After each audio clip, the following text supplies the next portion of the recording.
একটা মানুষের জীবনে সফল হতে গেলে আমার মাতৃভাষার পাশাপাশি অন্তত ইংলিশ ফ্লুয়েন্টলি বলা বোঝা এটা অত্যন্ত আবশ্যকীয়।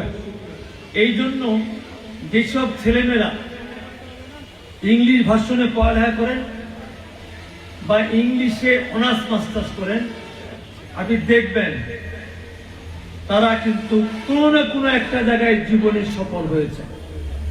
আমি আশা করব এই যে স্কুলের আজকে সার্বিক ব্যবস্থা আমি জানলাম, আমি আবার কথা দিচ্ছি ইনশাআল্লাহ আগামী দিনে আমি আপনাদের সঙ্গে আছি, একজন আপনাদের সহযোদ্ধা হিসেবে, একজনের পঞ্চগড়ের সন্তান হিসেবে এই প্রতিষ্ঠানকে আরো সামনের দিকে এগিয়ে নেওয়ার জন্য আমার সামর্থ্য অনুযায়ী আমি অবশ্যই আপনাদের সঙ্গে থাকবো ইনশাআল্লাহ।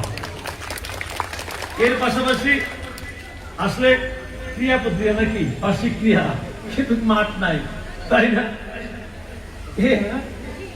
এই বাউন্ডারির ভিতরে হয়তো বাচ্চারা কচিকাচার মতো চিল্লায়, কচিকাচার মতো যেটুকু পারে, তাই না? তা আমি আমাদের পুলিশ সুপারকে বলবো যে আপনিও দেখেন, বিশেষ করে কোনোভাবেই এই স্কুলটার যেটা ভালো রেজাল্ট, সেক্ষেত্রে কোথাও জমি অধিগ্রহণ করে এই শহরে কোনো একটা জায়গা নির্ধারণ করে আমরা যদি স্কুল ভবন সহ মাঠ তৈরি করতে পারি, আমার বিশ্বাস যে আমরা এই স্কুলেই আমরা শুধু পঞ্চগড় নয়, এই উত্তরাঞ্চলে আমাদের মাননীয় প্রধানমন্ত্রী তারেক রহমান আঞ্চলিক সমতা ভিত্তিতে বাংলাদেশকে এগিয়ে দিতে চান। আমি মনে করি আমাদের এই পঞ্চগড়ে শহীদ স্মৃতি স্কুল অ্যান্ড কলেজ একটি উদাহরণ হয়ে দাঁড়াতে পারব।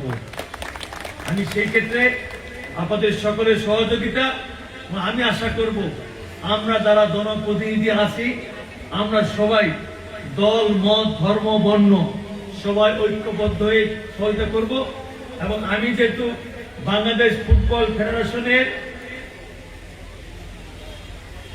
কেন্দ্রীয় কমিটি, আমরা ডেভেলপমেন্ট কমিটি, গভর্নমেন্ট রিলেশন কমিটির কো চেয়ারম্যান এবং পঞ্চগড় জেলা ফুটবলের যেহেতু আমি কনভেনার, সেক্ষেত্রে ক্রীড়ার ক্ষেত্রে আমি অসম্ভব অনুরাগী।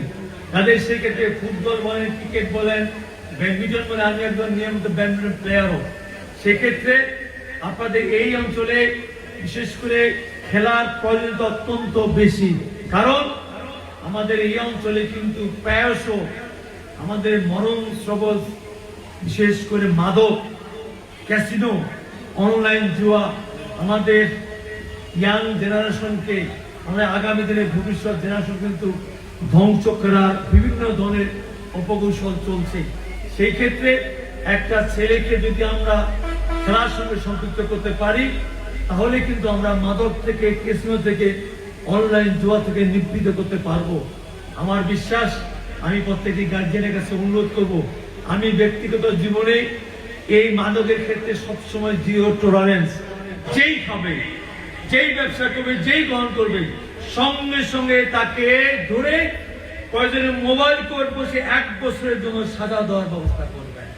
কারণ এই মাদক সেবীরা ওই 10 পিস 20 পিস বিভিন্ন রকম মাদক দ্রব্য গ্রহণ করে বা ধরা পড়ে কোর্টে গেলে কিন্তু তারা বিভিন্ন কলা কৌশল করে তারা 15 দিন 1 মাসের আবার জামিন পেয়ে আবার কিন্তু সশরীরে এসে আবার সেই সেবন এবং ব্যবসা শুরু করে। সেই ক্ষেত্রে আমি মনে করি এই ক্ষেত্রে আমাদের এই একটা থেকে ব্যবস্থা করতে পারেন, তাহলে আমার বিশ্বাস আমরা এই মাদকের মরণ সবল থেকে আমাদের পঞ্চগড়ের যুব সমাজকে, তারুণ্যকে জেল থেকে আমরা রক্ষা করতে পারবো। আমি এই ক্ষেত্রে আমাদের পুলিশ সুপার এবং আমাদের যারা বিভিন্ন থানা কর্মরত অফিসার আছেন, আপনাদের কাছে বিনয় সেবা অনুরোধ, এই ক্ষেত্রে যত রকম সহযোগিতা চান আমি বিগত দিনে করেছি, ইনশাআল্লাহ আগামীতেও আপনাদের সঙ্গে থাকবো এবং এটা আমি করবই। এবং আমার বিশ্বাস আল্লাহ তাআলা সুস্থ রাখে, এর জন্য আমি আপ্রাণ চেষ্টা করবই। আমি আমার বক্তব্য দীর্ঘায়িত করবো না। আসুন আমরা শিক্ষার পাশাপাশি আমরা খেলাকেও ভালোবাসি, আগামী দিনে আমাদের সুস্থ রাখার ক্ষেত্রে শিক্ষার পাশাপাশি স্বাভাবিক জীবন ধরে রাখার ক্ষেত্রে আমাদের খেলা, আমাদের হাঁটাহাঁটি করা, আমাদের কর্মচর্চা বৃদ্ধি করা অত্যন্ত আবশ্যক। আমি আশা করব আমরা সবাই ধারণ করার চেষ্টা করব। এবং এখানে আমার অনেক, বিশেষ করে আমার বোনেরা আছেন, তাদের সন্তানরা এইখানে পড়াশোনা করেন। আমি আশা করব আমাদের সন্তানরা যখন বাসায় ফিরে যায় তখন কিন্তু বাংলায় কথা বলে। আমরা যদি মোটামুটি একটু চেষ্টা করি আমাদের বাসার মধ্যে প্র্যাকটিস করার জন্য, তাহলে দেখবেন আপনার সন্তান কিন্তু ফ্লুয়েন্টলি ইংলিশ বলতে পারবে। এটা কিন্তু তার জন্য অনেক আগামী দিনে সহায়ক হবে।